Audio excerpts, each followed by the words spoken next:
네, 안녕하세요. 이원재입니다. 이원재 끝내주는 경제 5월 22일 목요일 라이브 시작하겠습니다. 오늘은 진짜 보수 이재명 책 제목이에요. 네, 진짜 보수 이재명 좀 안 어울리는데 이런 생각 드시죠? 네, 이 책 쓰신 저자님 모셔가지고 왜 이렇게 생각하시는지 깊이 있게 한번 이재명이라는 사람에 대해서 파헤쳐 보도록 하겠습니다. 홍대선 작가님 모시겠습니다. 안녕하세요. 어서 오세요. 안녕하세요. 네. 반갑습니다. 아니 그래서 이거 굉장히 논란이 될 수도 있고 도발적이기도 한 제목인데 내용도 다 그런 내용이에요, 책이? 내용 저희는 이게 공저거든요. 정직하게 썼습니다만 다른 사람들이 느끼기에는 독자들이 이 사람들은 왜 이런 말을 하지라고 생각할 가능성도 있죠. 네, 그러니까 낚시 아니냐 제 질문은 낚시는 이런 절대 건데. 아닙니다. 절대 아니에요? 아닙니다. 예. 절대 아니시고 그런 낚시하지 않습니다. 어떤 의도로 이렇게 제목을 지으셨습니까? 보통은 진보 진영 지지자가 진짜 보수라는 말을 할 때 국힘 너네는 진짜 보수는 아니잖아.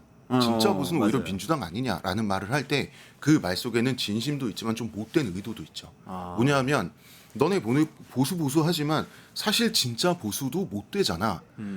이런 비난이고, 그리고 이런 비난을 들었을 때 국민의힘 지지자나 이런 분들이 좀 더 열받고 할 말이 없고 화가 나고 부들부들 하기를 바라는 마음으로 그런 말을 쓴 빈도가 높죠. 그런데 저희가 진짜 보수 이재명이라고 제목을 지었을 때 정말 이때는 문자 그대로 그가 진짜 보수라는 뜻이에요.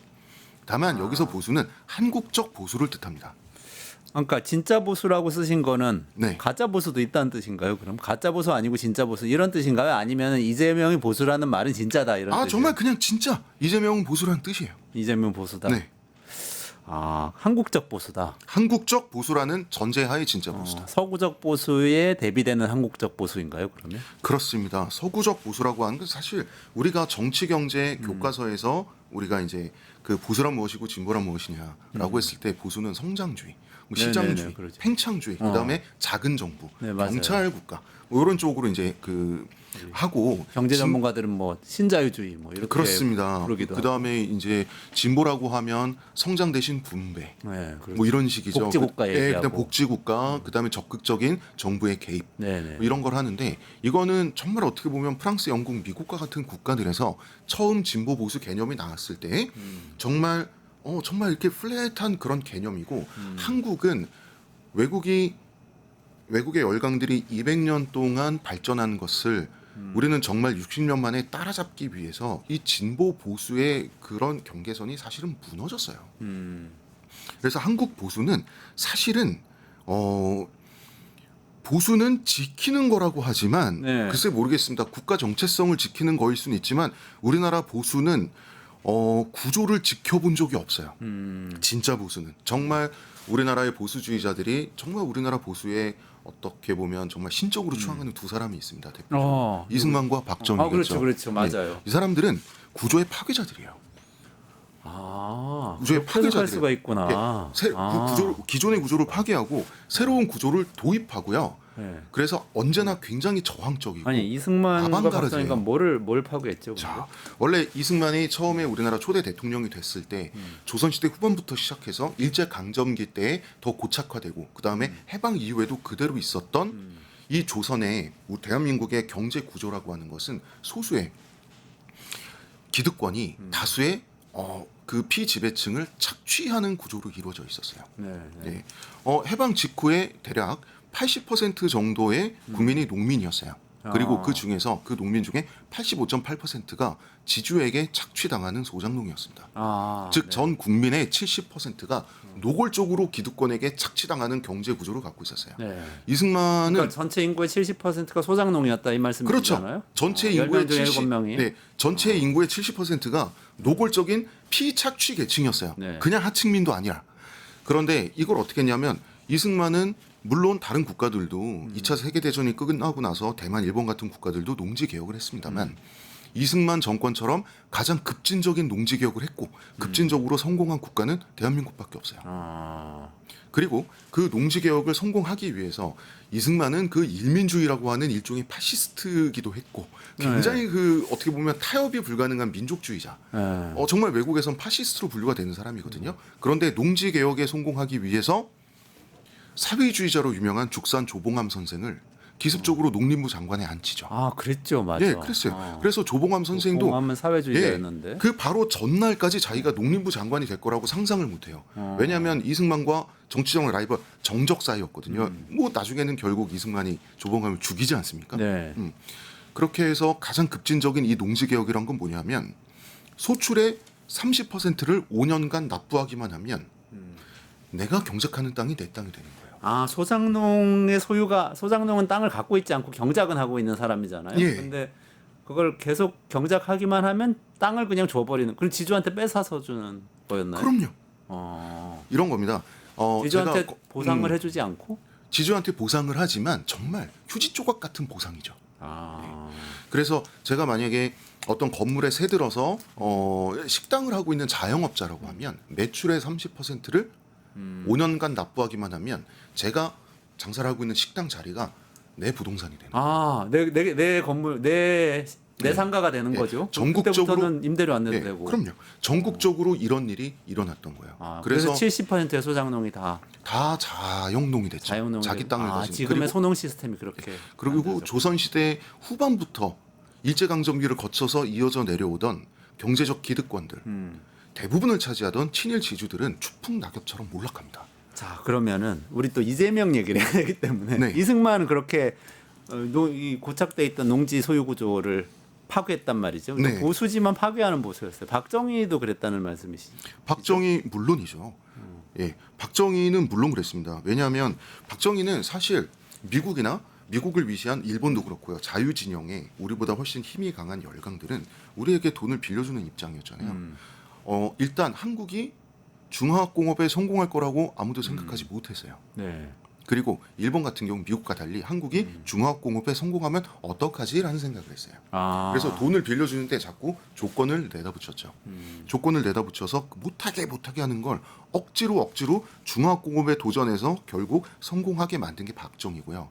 박정희 역시도 박정희는 어떤 사람이냐면 이 사람이 비록 만주군 장교 출신이다라고 하는 개인적으로 부끄러운 이력은 있지만 네. 이 사람이 그 전부터 농촌의 가난에 대해서 정말 이거는 우리 민족이 해결해야 될 심각한 문제다라고 접근했던 건 사실이에요. 그래서 만주군 장교를 하기 이전에 문경 보통학교 시절에 이 사람이 그 다른 교사들 놀 때 자기 학생들 집에 방문하면서 이 어떻게 하면 이 찌든 농촌의 가난을 해결할 수 있을까 그 고민하기 위해서 농촌 실태 조사를 개인적으로 진행한 적이 있어요. 아. 그리고 사실은 이때부터 시작된 고민이 나중에 새마을 운동으로 나타나게 되는 거거든요. 근데 이게 참 비슷합니다. 그래서 박정희도 그 전까지의 사회 구조, 어떤 구조를 계속해서 기득권적인 구조라기보다는 고착된 구조까지 합쳐서 그것을 자꾸 파괴해 나가면서 새마을 운동이라고 하는 것도 기존의 농촌 질서를 파괴하고 새로운 질서를 이식하는 과정이거든요.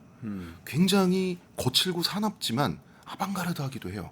이재명도 비슷한 것은 뭐냐면 그러니까 지금 말씀하신 두 명의 보수의 리더들, 네. 사실 보수적인 분들이 우리나라에서 추앙하다시피 한 두 명의 리더가 사실 파괴자들이었다. 기존 질서 파괴자들이었고, 근데 이재명 후보가 지금 민주당 대선 후보가 네. 그런 사람이라는 말씀이시잖아요. 비슷해요. 이승만 박정희 예. 비슷하다. 굉장히 예. 논란이 있을 것 같은데 어떤 점에서 그래요? 일단 자 박정희는 가난한 소장농의 아들이었고 문경 보통학교 교사 시절 농촌 실태 조사를 했고 네네네. 그다음에 나중에 뭐 잘 살아보세요 노래를 부르면서 네네네네. 새마을 운동을 했고 굉장히 이재명은? 비슷한 게 이재명도 가난한 소년 가장 출신의 공장 노동자였어요. 정말 똑같이 굶주리는 네. 그 공교롭게도 둘이 고향도 네네. 비슷해요. 네. TK입니다. 둘 다. 네. 한 명은 구미, 한 명은 이제 안동인데 네. 공장 노동자로서 또 산업재해의 피해자이자 왜냐하면 그 오른손이 아, 프레스 기계에 눌려 들어가서 이재명 후보. 장애 네. 판정을 받았고 네. 그다음에 이제 그 열악한 환경에서 화학약품에 노출이 되면서 이제 미각과 후각을 거의 상실했고 그러면서 이제 도시 빈민의 입장에서 어떻게 접근할 거야? 기본소득으로 접근을 네. 했고 그다음 공공의료 이런 거 네, 접근을 했는데 아니 기본소득 공공의료는 네. 보수적인 정당이나 정치인들이 그 사회주의에서 하는 거다 그러면서 좌파라고 몰 때 언급하는 것들이잖아요. 그렇죠. 그래서 보수적인 지금의 정책이라는 보수적인 본인이 자칭 보수라고 하는 분들이 한국의 전통 보수와는 궤를 달리한다라고 생각하는 거예요. 아, 이승만 정권의 가장 큰 업적이 뭡니까? 농지 개혁이에요. 그렇죠. 사회주의적입니다. 네. 아. 그다음에 박정희의 가장 큰 업적 중에 업적을 세 가지를 꼽는다고 하면 중화공원 육성, 물론 경부고속도로 건설도 들어가겠지만 또 하나는 새마을 운동입니다. 새마을 운동은 그 군사주의와 집체주의와 민족주의와 사회주의가 다 짬뽕되긴 했어요. 하지만 근데 사회주의적 요소가 매우 있나요? 사회주의적이죠. 그래요? 그다음에 또 뭐가 있습니까? 어떤 면에서 그래요, 새마을 운동? 집단 노동 시스템이죠. 집단 노동. 우리가 그 동구권 옛날에 비판할 때 네. 많이 얘기하는 집단 농장 그런 개념인 그렇죠. 거예요? 집단 농장 시스템의 사회주의적인 면을 갖고 왔어요. 그런데 이 한국의 보수는 이승만도 그렇고 그 박정희도 그렇고 뒤에 노태우도 그렇지만 어떤 하나의 이념을 선택해서 이념적인 일관성을 중요시하지 않아요. 그러니까 덩샤오핑이 말한 흥묘백묘처럼 필요하면 다 갖다 써요. 그러니까 절차적 정당성에 대한 고민이 별로 없습니다. 결과만 만들어내면 돼요. 하지만 결과에 대해서는 책임을 지겠다. 이게 뭐냐면 그 예전에 포항제철 건설할 때 박태준이 네네. 부하 직원들 쭉 모아놓고 모래사장에서 그랬다잖아요. 포항제철 건설 실패하면 나 포함 너희들 모두 우양호에서 영일반에 다 같이 빠져 죽자. 항상 이런 식이죠. 옛날에 무시무시한. 보수주의자들 미국 가서 내가 무역 협상 잘못하고 오면 돌아오지 않겠다. 태평양에 빠져 죽겠다. 변해탄은 빠져 죽겠다. 이 죽겠다는 말을 많이 해요. 네. 예, 그렇지만 새마을 운동을 가만히 보면 철저하게 사회주의적이지 않지만 사회주의적인 시스템을 많이 갖고 왔어요. 그러니까 한국의 보수는 그게 뭐 자본주의적이든 사회주의든 맞아요. 많이 실용적으로 활용을 한다. 근데 이재명 후보도 그런 면이 마찬가지예요. 있다고 보시는 거예요? 이재명 후보도 어떤 부분이 있냐면 기본소득이라는 게 무조건 퍼주기라고 오인을 받는데 아니다. 지금 우리나라 성장 동력의 한계가 왔잖아요. 이미 선진국에 진입을 했잖아요. 그러면 기본 사회를 통해서 다시 어떻게 보면 내수와 생산과 소비의 순환을 돌리면서 성장주의로 다시 나아가자. 그러니까 이재명은 성장주의자인데 그 성장주의, 지금의 국난 극복, 지속 가능한 성장을 위해선 무엇도 할 수 있다라고 하는 것이 이재명이에요.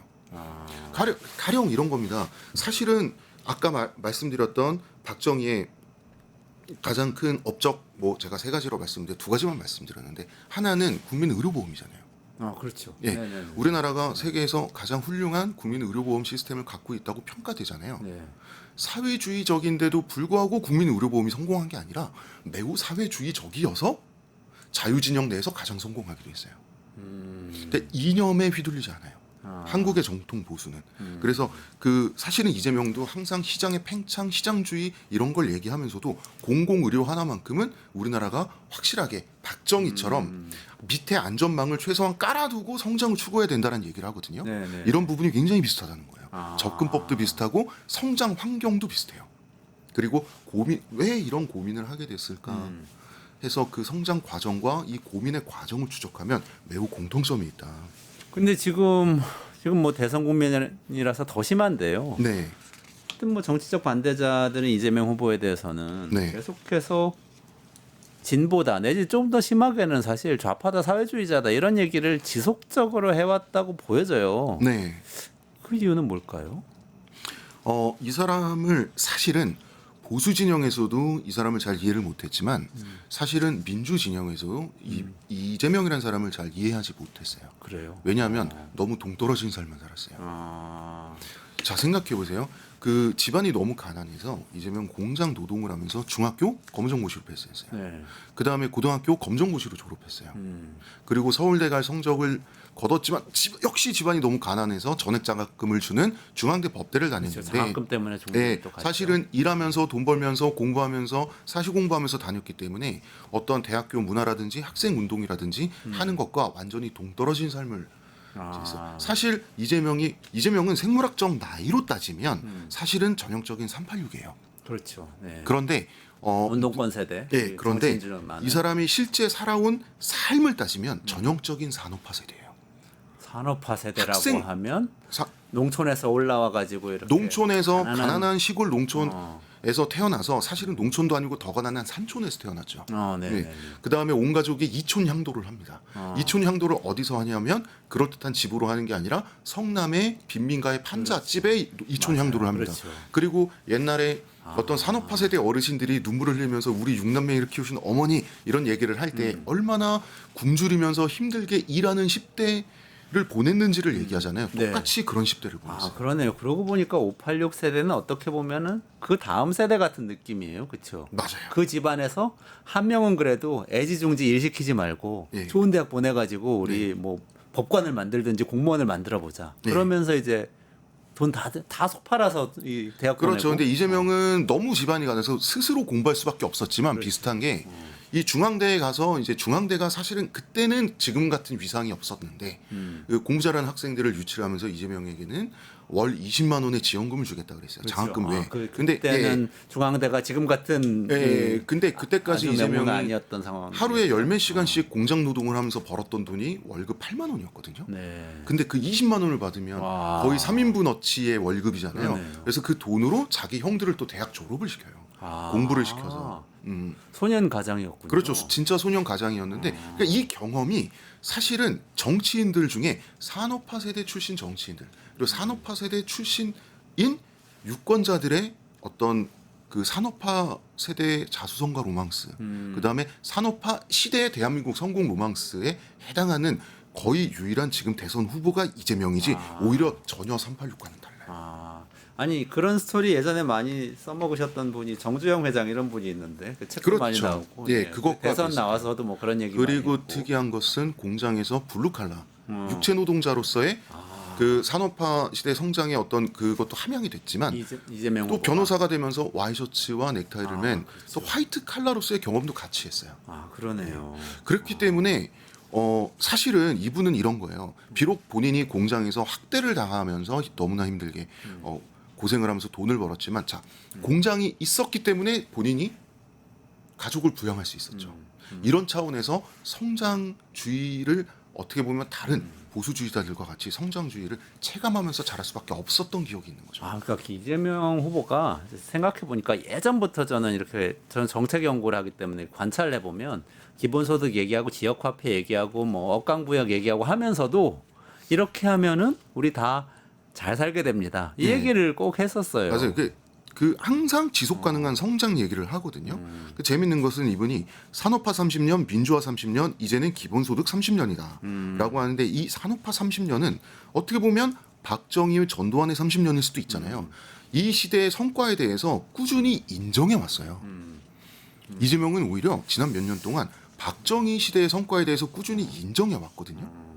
정말 특이하죠. 그리고 이재명이 지금까지 했던 말들이 저희가 쓴 책에 다 기록이 돼 있는데 안보 경제는 보수, 사회 문화는 진보 정책을 하면 된다. 이런 말을 한 사람인 줄 사실 많은 민주당 지지자도 모르고 많은 국힘 지지자도 몰라요. 또 이런 말, 부자를 위해서는 아무도 먹고 살 수 없다. 네. 예, 이 이재명이 한 말이에요. 그리고 저는 시장을 부정하지 않습니다. 오히려 시장을 가능하게 하는 조건을 만들고 싶다. 시장주의자예요. 그 기업이 돈을 벌어야 일자리가 생기고 세금이 거친다. 또 이런 것도 있습니다. 상속세 감세 감면에 대해서 전격적으로 과거에 국힘과 뜻을 같이 하면서 민주당이 한번 뒤집어진 적이 있어요. 변절하는 거 아니냐. 네, 그랬죠. 어떻게 그럴 수 있냐. 그런데 이재명은 당론과 상관이 없어요. 진보 보수가 중요한 게 아니라 이래야 계속해서 성장 가능성이 유지된다는 거예요.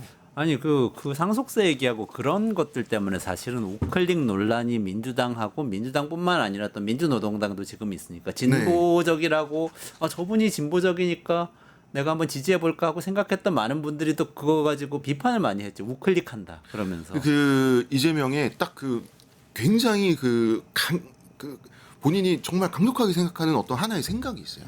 분배 없는 성장 없고 성장 없는 분배 없다. 그러니까 기본소득 있어야 되고 지역 화폐 있어야 되는데 그 와중에 그 지역의 어떤 기업이나 자영업자나 공장들이나 계속해서 성장 동력이 있어야 된다는 거예요. 이 사람은 성장주의자예요. 그리고 모두가 다 같이 잘 살아야 된다. 원래 그랬다는 거죠. 그럼? 그렇죠. 근데 그 박정희가 국민 의료보험하고 새마을 운동하면서 성장이잖아요. 그 결과가 뭡니까? 다 같이 잘 살아보세요라는 거였잖아요. 굉장히 유사합니다. 성장 배경부터 그 사고 방식까지 그리고 그 사고 방식을 가능하게 한 그 중간 과정까지 추적했을 때 매우 경제적으로는 유사해요. 근데 저는 분명히 욕을 많이 먹을 거예요. 박정희를 좋아하는 사람들의 대부분은 이재명을 싫어할 거고 이재명을 좋아하는 사람들의 대부분은 박정희를 싫어할 거기 때문에 저는 공조자들을 대표해서 욕먹으러 나왔습니다. 아니 근데 왜 말씀하신 게 굉장히 인상적인 게 이런 거예요. 그 지금 박정희를 좋아하는 사람들에 대해서 말씀하셨잖아요. 네. 그분들은 보통 그 새마을 운동하고 이런 거 많이 얘기하세요. 잘 살아보세요 얘기하고 이승만을 그럼요. 좋아하는 사람들은 뭐 농지개혁도 얘기하고 여러 가지 뭐 외교적으로 사실은 상당히 반미적인 입장을 보였던 거, 반일적인 입장 보였던 거 뭐 이런 거 많이 얘기하시고 그래요. 그런데 그렇죠. 싫어하는 분들은 이승만은 부정선거로 지금 자기 정치 생명을 연장시키려던 독재자다 네. 이렇게 얘기하고 박정희는 그 많은 반대자들 총칼로 탄압해가지고 죽음에 이르게 하고 네. 언론 자유를 박탈했던 그 반민주주의자다 네. 이렇게 비판을 한단 말이에요. 제가 정치 사상적으로는 저는 뭐 언제나 진보 진영에 있어왔고 네. 저 민주당 당원입니다. 그러나 제가 저의 정치 사상에 있어서 저의 스승님은 주대한 선생님이세요. 제가 이제 예, 주대한 선생님의 제자로서 저의 말씀을 드리자면 사회민주주의 네. 하시다가 예. 좀 보수 진영에 가서 또 정치 그렇죠. 예, 활동하시고 그분 말씀을 드리자면 물론 지금은 그분과 생각의 네네. 계열이 달라졌습니다. 네. 예, Y자처럼 갈라졌어요. 네. 하지만 한때 그분의 제자였던 사람으로서 지금도 제자지만 말씀드리자면 박정희 나쁜 짓 많이 했죠. 이승만 나쁜 짓 많이 했죠. 예, 뭐 그걸 07과삼이라고 부르든 네. 예, 03과칠이라고 부르든 그건 판단하는 사람의 마음이에요. 그러나 중요한 건 뭐냐면 이승만 시대와 박정희 시대가 남긴 것은 우리의 자산인 거예요. 그렇죠. 예, 우리가 그러면은 박정희가 싫다고 그 자산을 포기할 겁니까? 말도 안 되죠. 이미 그분들은 돌아가신 분들이고요. 네. 이미 역사의 일부고요. 그 시대가 그분들이 남긴 거, 그분들의 시대가 남긴 좋은 것들은 우리가 지금 우리 이 삶을 누리는 토대가 됐던 것들은 이미 우리의 조건이에요. 네, 우리는 그 어쨌든. 조건을 최대한 활용하고 활용해야 한다. 예. 근데 그 조건 위에서 우린 최대한 잘 살아야죠.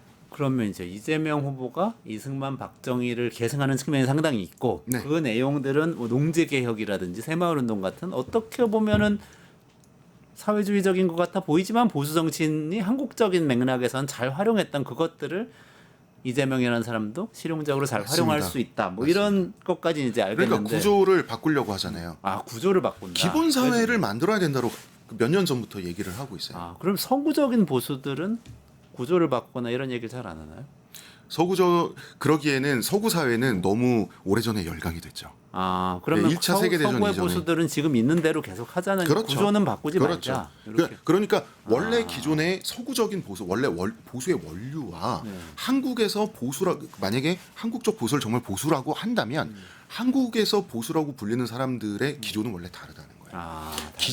기존의 구조를 오히려 해체하고 파괴하고 새로운 더 우리 민족이 우리 국민이 더 잘 먹고 잘 살 수 있는 새로운 구조를 정말 드라마틱하고 아방가르드하게 제시하고 세팅하는데 목숨을 걸어온 사람들이 진짜 진정한 의미의 한국적인 보수라는 거예요. 이승만, 박정희. 그리고 아니, 저는 개인적으로 정말 인정하기 싫지만 전두환, 노태우도 한국적 보수라고 만약에 해야만 한다면 그들도 매우 아방가르드 했다는 거죠. 아마 근데 그 부분에는 폭력적으로 쿠데타를 일으키거나 정권을 지키기 위해서 뭔가 이 학살을 하거나 이런 부분은 포함이 안 되겠죠. 지금 말씀하신 한국적 보수의 물론 특징 그렇습니다. 안에. 예, 그건 또 빼고 얘기해야 되는 이재명이 거죠. 닮은 한국적 보수의 네, 특징이 네. 그런 게 그럼요. 포함되어 있으면 그리고 그러기도 불가능한 시대가 그거는 되고 지금 불가능하죠. 내란을 어쨌든 막은 정당의 대표자이기 때문에 그렇죠. 한 가지 더 짚고 넘어가야 될 게 현안인데 네. 사실 이재명 후보에 대한 비판 중에 뭐 보수 진보 이것도 있지만 포퓰리스트라는 것도 있어요. 그러니까 네. 돈 뿌려서 사람들 좋아할 것 같으니까 돈 뿌린다고 말한다. 호텔 경제학이라고 이렇게 조롱성 비판을 최근에 하면서 네. 상대 후보 진영에서 이렇게 얘기하는데 호텔에 그 돈 줬는데 이렇게 빙빙 돌면서 동네 다 잘 먹고 사는 거 아닙니까? 그러니까 돈을 풀어서 경제 살릴 수 있습니다. 이렇게 이재명 후보가 말하는 걸 두고 예. 이거는 정말 포퓰리즘적인 거다. 이렇게 하면 경제 다 망한다. 돈 무조건 뿌리자는 거냐. 이렇게 비판을 한단 말이죠. 이 부분은 어떻게 보세요? 그렇죠. 일단 그 그림만 가지고 얘기를 하면 그 그림을 보니까 그 그림이 허점이 있는 그림인 건 맞아요. 그런데 그 그림은 본인의 정책에 대해서 설명하자면 이런 식입니다라고 어떻게 모식도를 만든 거잖아요. 네네네. 그 모식도를 수학적으로 분석해서 기하학적으로 맞냐 틀리냐 하는 건 좀 너무 심하게 그거는 만화에 보면 보통 팔다리가 짧고 만화 인물들은 머리가 좀 크잖아요. 왜 신체 비율이 안 맞아? 이 만화 거짓말이야 하는 거랑 사실 비슷한 거죠. 만약에 정말 비판을 하고 싶으면 이재명의 정책이 틀렸다고 해야지. 왜 이재명이 제시한 그림이 틀렸다고 하는 건 좀 비겁하잖아요. 저는 그거는 이렇다고 생각을 하고 이분이 포퓰리스트라고 지금 비난을 받고 있는 그러니까 부분은 실용적이라는 거를 네. 돌려 말하면 그럴 수도 있죠. 사람들 그렇죠. 듣기 좋은 얘기만 계속하는 거 아니냐. 예. 그렇게 할 수도 근데 있잖아요. 모든 정치인들은 최대한 듣기 좋게끔 자기 정책을 말해야 되는 물론 거긴 한데 그렇죠. 어떤 성장과 분배와 성장은 하나다라는 얘기를 할 때 음. 성장 이렇게 분배돼야 성장이 되고 성장이 돼야 분배가 된다라고 했을 때 여기서 분배 부분만 딱 발췌를 해서 이 사람을 토끼몰이하기 좋잖아요. 예, 그 부분에 좀 이분이 좀 근데 사실 정치인이라면 당할 수밖에 없는 이런 발췌 편집은 그렇죠. 예, 이게 이분도 당하는 건데 뭐 이분이 진보에게는 보수적이고 보수에게는 진보적인 정치인이다 보니까 이 사람이 굉장히 비이념적인 사람이에요. 그렇기 때문에 프레임이 잘 안 잡혀요. 그래서 프레임이 잘 안 잡히는 정치인이다 보니까 민주당에서는 이분을 잘 실드를 못 치고 국힘에서는 마음대로 이미지 프레임을 씌워요. 그래서 중간에서 굉장히 외롭고 억울했을 것 같아요. 네. 그러니까 사실은 이분이 포퓰리스트다, 무작정 퍼주기 분배주의자다라고 하면서 이렇게 예를 들고 싶어하는 그 예들이 베네수엘라라든지 아르헨티나라든지 이거는 바로 맞지는 그렇게 않아요, 해서 바로 그렇게 해서 망한 나라들의 어떤 어두운 그림자를 맞아요, 깔고 맞아요. 싶은 거죠. 맞아. 예, 사실 그쪽으로 이제 토끼몰이를 하고 싶은 건데 그건 좀 너무 나가긴 한 거죠. 예. 그런 것들은 이제 정치적 비난에 불과하다 네. 뭐 이런 말씀이신데요. 근데 이제 쭉 얘기를 들으니까 이제 좀 마무리를 정리를 해가야 될 시간인데 네. 마음에 걸리는 게 있어요. 네. 우리의 또 한국 정치에서 리버럴 진영의 리더들이 있잖아요. 네. 노무현, 김대중, 네. 뭐 문재인 이런 대통령들이 있었는데 네. 그러면 이재명 후보는 박정희, 이승만을 계승하고 네. 이분들 계승하지 않는 것인가? 네. 이거 하고 네. 그다음에 지금 또 국민의힘 쪽에서 이재명 후보를 비판할 때 쓰는 네. 제일 제가 보기에 그래도 사람들한테 가장 강력한 키워드가 뭐냐면 독재자거든요. 지금은 네. 네. 포퓰리스트보다도 그쪽을 넘어왔어요. 이제 네. 국회도 장악하고 대통령도 하고 사법부도 하고 뭐 그러면 혼자 다 하는 거 아니냐 이렇게 되거든요. 근데 이게 딱 어떻게 오버랩이 되는 이 부분 어떻게 설명하세요? 예. 그러니까 그 독재자라고 하는 것은 이분이 독재를 펼칠 만한 권력을 잡아본 적이 없잖아요. 그랬는데 독재가 우려된다라고 하는 것은 너무하잖아요. 이분이 뭐 독재를 할 기회나 있었나요? 그런데 독재가 우려된다. 이거는 마치 이거잖아요. 그가 외계인일까봐 우려된다. 저는 그거랑 똑같은 말이 논리적으로 똑같은 말이라고 생각을 하고. 말이 안 맞는다. 예. 박정희, 이승만의 그런 부분은 계승하지 않았겠죠, 당연히. 박정희 계승하지도 않았겠지만 계승할 수도 없고 민주당 소속이고 네. 예 계승하는 것도 불가능하죠. 그 쿠데타를 계승해 보려고 서울의 봄을 계승해 보려고 했다가 윤석열 어떻게 됐습니까? 끝났잖아요. 그렇죠. 예, 안 되는 거고요. 그래서 그 경제적인 어떤 그 새로운 구조, 새로운 이 나라의 먹거리 구조를 만드는 데 있어서 박정희, 이승만을 계승하더라도 당연히 민주주의의 측면에서는 김대중, 노무현을 계승을 해야 되겠죠. 물론 그런 차원에서 아니 그러면 이 사람의 스탠스는 뭐냐? 이 사람 도대체 뭐 하는 사람이냐? 이 사람에게 이념이란 게 과연 있는 것이냐? 비판을 받을 수도 있다고 생각해요. 사실 그렇기 때문에 정말 뿌리부터 진보적이고 예전부터 진보 진영에 있었던 정치 고관여층 유권자들 같은 경우에는 이재명에 대해서 힘들어하고 있어요. 이 사람 우파인데 보면은 우파인 거예요. 그리고 이제 원래부터 이제 보수 쪽에 표를 줬던 유권자들은 이재명에 대해서 잘 알아보지도 않았고 알아볼 기회도 없다 보니까 좀 빨갱이지 하고 또 이제 싫어하고 그러니까 굉장히 외로운 사람이에요. 예, 그리고 또 이런 식으로 비판을 받을 수 있는 부분은 뭐냐면 만약에 이재명이 비판을 받는다면 한국의 과거 정통 보수를 지금의 자칭 보수 말고 과거 전통 보수를 너무 무비판적으로 계승하는 거 아니냐는 차원에서 비판을 받는다라고 하면 저는 거기에 대해서 할 말 없어요. 그런데 종북 좌파 포퓰리스트로 비판을 받는 건 비판해도 되나? 이 사람을 비판하는 걸 저희가 공저자들이 어떻게 말리겠어요? 맞게 비판을 해야 될 거 아니에요. 그렇죠. 예, 그래서 이재명을 비판을 하든 지금까지 이분을 반대하든 지지하든 가상의 이재명에게 이재명에 대한 지지와 비판이 너무 많았다. 예.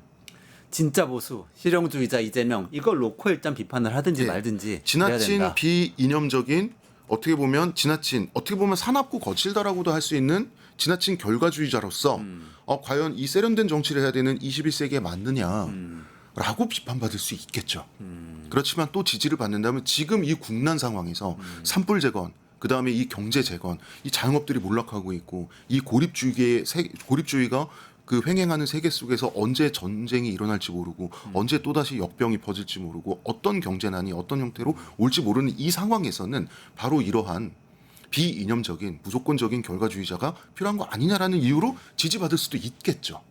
그렇지만 진짜 지지 반대를 받아야 되겠다. 이 사람이 가상의 이재명에 대한 지지와 반대는 없어야 되겠다는 마음으로 저희가 공저자들끼리 급하게 네. 책을 쓴 거죠. 공저자 네 분 누구시죠? 소개해 주시고 마무리하면 될 것 같습니다. 예, 저를 포함해서 이 책을 전체적인 그림을 기획한 서상훈 변호사, 그 다음에 저와 같이 가장 많은 분량을 쓴 박희태 변호사, 그 다음에 그 백악관에서 8년 동안 백악관 출입 기자 생활을 했었던 박형주 네. 기자, 그 다음에 또 이제 나머지 경북 TK 지역 인사들 또 네 분 이렇게 해가지고 이렇게 많은 분이 같이 많은 분이 했지만 이제 그 텍스트의 대부분은 저와 본문의 대부분은 저와 박희태 변호사가 썼습니다. 알겠습니다. 진짜 보수 이재명의 저자 홍대선 작가하고 말씀 나눠봤고요. 인사드리면서 물러가도록 하겠습니다. 고맙습니다. 뉴스토마토 대선 특집 내란 끝장쇼. 뉴스토마토에서 6.3 대통령 선거의 개표 공개 방송에 구독자 여러분을 초대합니다. 내란 속의 윤석열의 파면으로 헌정 사상 최초의 6월 장미 대선이 펼쳐지는 가운데 과연 21대 대통령은 누가 될 것인가? 역사적인 순간에 뉴스토마토의 알찬 뉴스 콘텐츠와 풍성한 즐길거리를 모두 모아 준비했습니다. 6월 3일 오후 6시 이 토마토 빌딩 지하 1층 토마토홀에서 펼쳐지는 역사적인 순간. 뉴스토마토 대선 특집 내란 끝장쇼. 여러분의 많은 관심과 참여 바랍니다.